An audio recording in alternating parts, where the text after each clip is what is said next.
Hi everybody, it's Cash. Welcome back. Thank you very much for joining me. This is the video I promised you about my second trip to Sedona.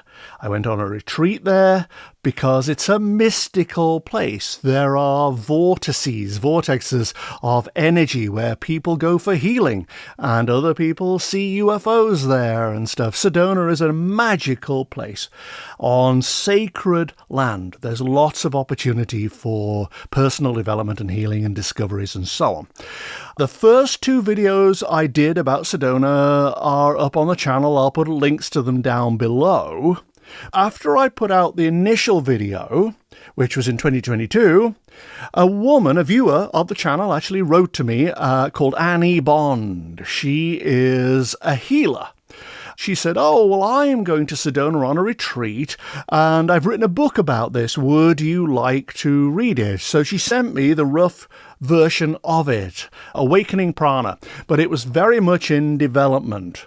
And she also had sound healing audio that went with her program, which she calls the 9 Steps program. I think it's opening the door fully to your own life force energy so that your whole body, mind, spirit can regenerate and come into flow. Then she said, "Why don't you come on the next retreat in Sedona?" Now, if you have watched the channel for any length of time, you know that I have a massive phobia about people and the social awkwardness I feel when I'm around strangers. But also it was the idea of going on a retreat and being with new people that I didn't know, and it just triggers me in all kinds of ways. But Annie's a healer, and I so wanted to have a healing from her that I said, I will go anywhere. I'll go anywhere you want, anywhere you are. She teaches at Omega in New York. I thought, well, I'll just go there. But she said, no, I'm having this retreat in Sedona. If you want to come there, I will meet you there and I will give you a healing. My only insistence was that I pay for myself, that I pay for the healing as a normal client. I didn't want it for free. So we agreed that, and I went to Sedona.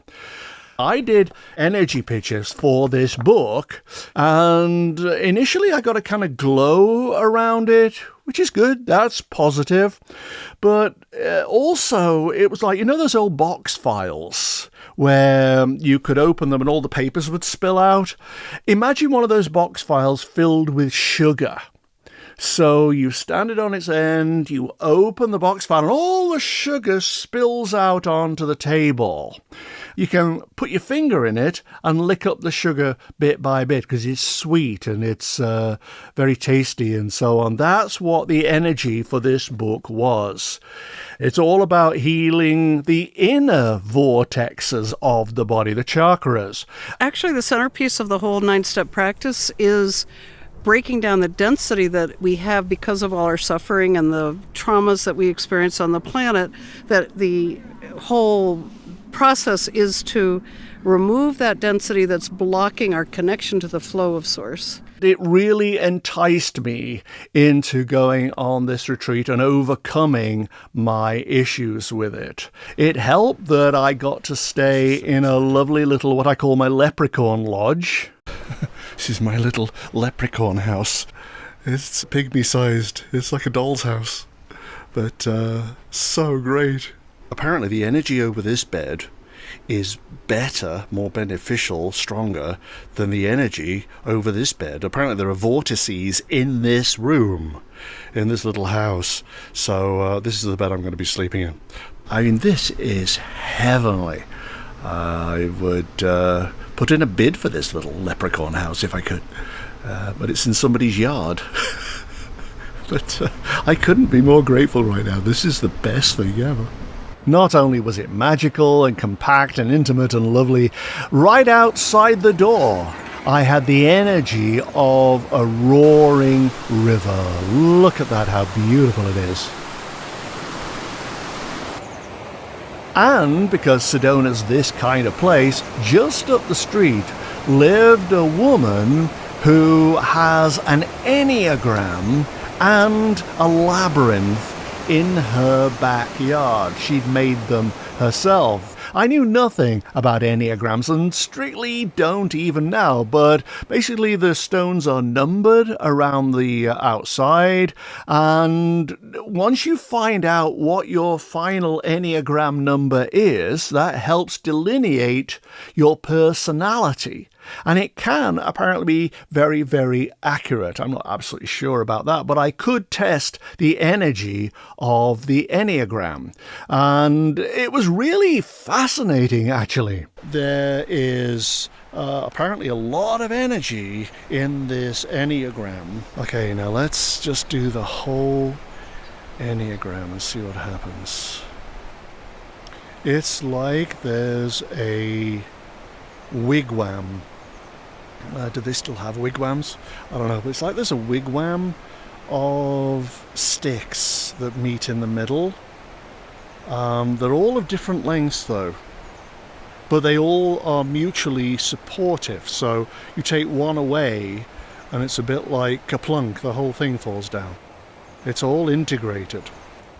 I mean, the thing about the Enneagram is that it's just a bunch of stones of different sizes configured into a circle with a star inside it, basically. And yet, when I stood there, it was like waves were sloshing over me, waves of energy, inviting you to flow with them rather than resist. But it's also like being in a real wave.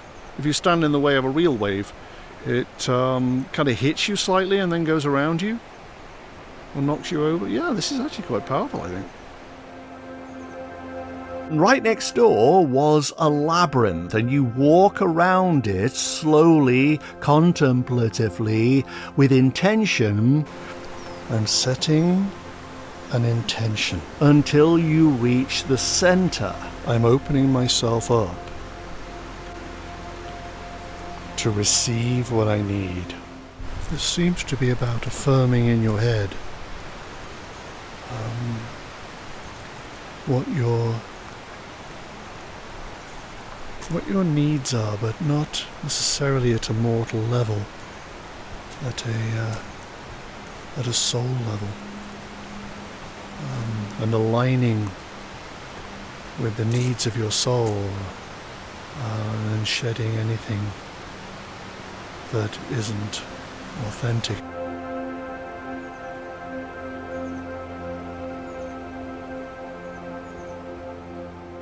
It's more powerful than I thought. I mean, you're just walking in a spiral, but the contemplative nature of it and the power of this dome-like thing is very impressive. In this sacred place, you really are able to reach higher, cosmically speaking, than on the outside. You can reach a higher place of higher consciousness. Oh, interesting. I didn't expect that. So in other words, a labyrinth is really about letting go as well. When you start out, you're thinking limitation. You're not allowing your full energy to flow. But as you contemplatively move around the pathway and slowly yield to what's being offered to you, you ultimately arrive at the center, and this dome-like shape is above your head now. And it's not restricting. You are standing to your full height at your soul level. When you're standing on the outside, hunched up, living in ego with all the problems that we face in the real 3D low consciousness world, it's hard to accept the energies of goodness and divinity and your higher self and so on that are trying to flow through you. This is very much part of Annie's teaching. about going into your luminosity, your divine essence. That's what I think the labyrinth does if you approach it correctly. I felt more enlivened simply by doing that, a bit like the river that was flowing alongside us. In fact, I actually posed for a photograph with Laurie and his assistant, something I never do. But I just felt already more agreeable and more relaxed around people. And the next thing that's going to happen to me is I'm going to have... This was a bad idea, sorry. I've got to get potassium in my body before my energy healing, which is going to happen in about 5 minutes' time. And again, so excited about this. Now, obviously, I'm not going to be able to show you the healing itself, but I lay on a bed with my eyes closed, and Annie walked around me, basically going through my chakras individually, finding out where the blockages were, and pulling in various elements to channel them into me and release all those impediments to my free-flowing energy. The 9 steps are a way to break out of that sort of 3D ego-based world and move much more into our connection with our higher self and our soul and be in flow with the universe.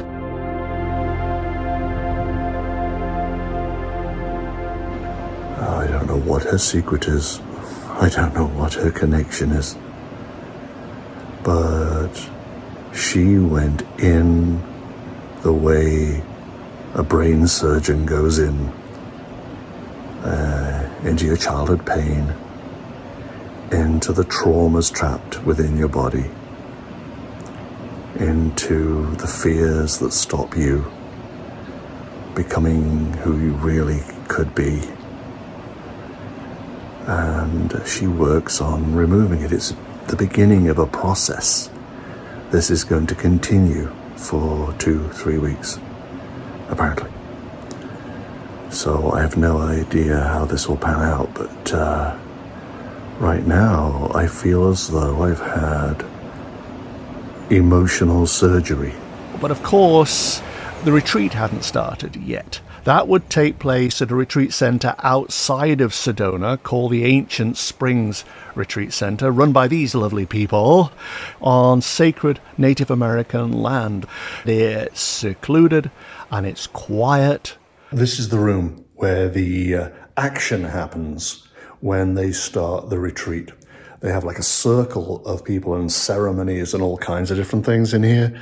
And I feel out of my depth already. And there's actually nobody here.